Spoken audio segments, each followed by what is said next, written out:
Welcome back. তো এই ধরনের যে অবজেক্টিভ পিছনের টেক্সট মূলত এই ধরনের ভিডিওগুলো কিন্তু অনেকটাই ট্রেন্ডিং। চাইলে আপনি যে কোনো প্রকার কিন্তু ভিডিও এইভাবে মেকিং করতে পারবেন। এই জন্য অবশ্যই সম্পূর্ণ ভিডিওটি কন্টিনিউ করতে হবে। এর জন্য আমরা যেটা করব, একটি লিরিক্স ভিডিও যেটা প্রয়োজন সেটা কালেক্ট করে নেবেন। আপনার যেখান থেকে প্রয়োজন সেখান থেকে আপনি কিন্তু কালেক্ট করে নিতে পারেন। ওকে, জাস্ট আমরা কিন্তু ওয়েটা দেখাই দেবো যে কীভাবে করবেন। এই জন্য আমরা ক্যাপকাট অ্যাপ্লিকেশনকে ওপেন করবো। আমরা ইউটিউব থেকে জাস্ট একটি ব্ল্যাক স্ক্রিন ভিডিও ডাউনলোড করে রাখছি, আপনারা চাইলে ওইখান থেকে করে নিতে পারেন আপনার মন মতো লিরিক্স ভিডিও ডাউনলোড দিয়ে। ওকে, এবার আমরা নিউ প্রজেক্ট অপশনে ক্লিক করবো। তারপর ভিডিওস অপশন থেকে আমরা একটি নর্মাল ভিডিওকে সিলেক্ট করে এখান থেকে অ্যাড অপশনে ক্লিক করবো। ওকে, এরপর হচ্ছে আমরা এখান থেকে চলে যাবো এন্ডিংয়ের দিকে। যদি ওয়াটারমার্ক থেকে অবশ্যই রিমুভ করবেন। এরপর হচ্ছে আমরা যদি ভিডিওর কোনো সাউন্ড থেকে থাকে সেটাকে অবশ্যই রিমুভ করে নেবেন, যেহেতু আমাদের লিরিক্সের সাউন্ড আছে। অথবা আপনার লিরিক্সের সাউন্ড মিউট করতে চাইলে সেটা করে নিতে পারেন। তো আমরা এখানে লিরিক্স অ্যাড করবো। অ্যাড করার জন্য ওভারলে, এরপর হচ্ছে অ্যাড ওভারলে দিয়ে তারপর ভিডিও আকার লিরিক্সটি যেহেতু দেওয়া থাকবে এটাকে সিলেক্ট করবেন, করার পর অ্যাড অপশনে ক্লিক করবেন। দেন এই লিরিক্সের ইঞ্জিনটা আমাদের ভিডিও যতটুকু, ওকে, আপনি আপনার চাইলে ভিডিওর লেন্থ অনুযায়ী আপনি আপনার লিরিক্সটা রাখবেন, অথবা কাটিং এক কথা আপনি আপনার মতো করে রাখবেন। রাখার পর এটাকে আমরা পরে অ্যাডজাস্ট করবো। জাস্ট এখন ব্ল্যাক স্ক্রিনটাকে রিমুভ করবো, এই জন্য ব্লেন্ড অপশন। তারপর হচ্ছে আমরা এখান থেকে ফিল্টার অপশনটাকে সিলেক্ট করে দিলে কিন্তু ব্ল্যাক স্ক্রিন রিমুভ হয়ে যাবে। এখন যদি আমরা ভিডিওটাকে প্লে করি, এখান থেকে কিন্তু আমাদের সম্পূর্ণ ভিডিওর উপরে আছে। আমরা চাইলে লিরিক্সটা কিছুটা জুম করে নিতে পারি।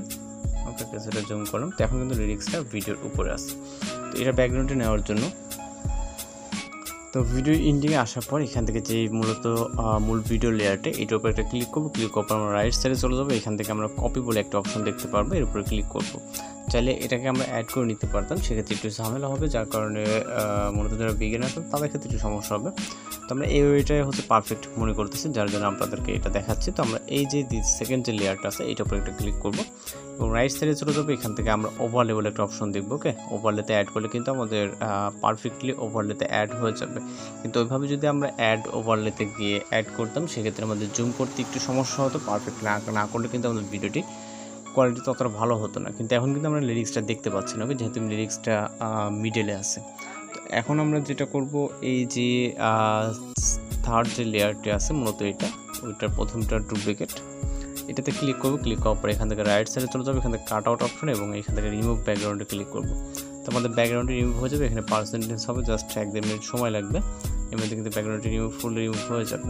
তো এখন কিন্তু আমাদের হয়ে গেছে। এখান থেকে যে লিরিক্স ক্লিপটা আছে, এই যে লিরিক্স ক্লিপ, চাইলে আমরা যতটুকু ততটুকু জুম করে পজিশন অ্যাডজাস্টমেন্ট করতে পারবো। এখন যদি আমরা প্লে করি এখান থেকে, ওকে, এখানে দেখতে পাচ্ছেন আমাদের ভিডিওর ব্যাকগ্রাউন্ডে কিন্তু লিরিক্স দেখতে পাচ্ছেন।